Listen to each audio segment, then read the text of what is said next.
Hey, check it out. This here is my Rock Island 1911 that I got secondhand at a pawn shop.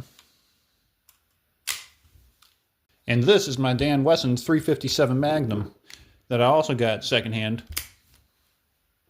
Now, I wanted to stress the fact about being secondhand is that both of these guns were not originally mine, and both of them came with their own set of problems.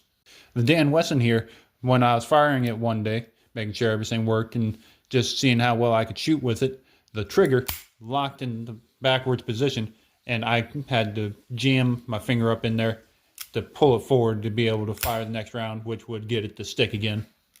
But the 1911, on the other hand, I have had no issues with as of yet, aside from one time I got it to stovepipe.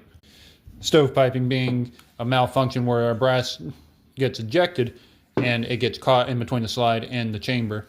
And that's how you fix that. But the problem there was less about the firearm itself and more so the ammo I got from the pawn shop that I was shooting to make sure I trusted the weapon. While the Dan Wesson had internal problems on the inside that I needed to bring it to a gunsmith to fix up. Point is, when you go to purchase a firearm and you decide you want to go get a deal and find one at a pawn shop, you need to do your research for if it's a brand that you think you could trust. Not a whole lot of people trust Rock Island, but I've, like I said, not have any trouble with this. But you need to test fire it to make sure everything functions properly and that you don't have any issues if you do need to use it in the worst case scenario.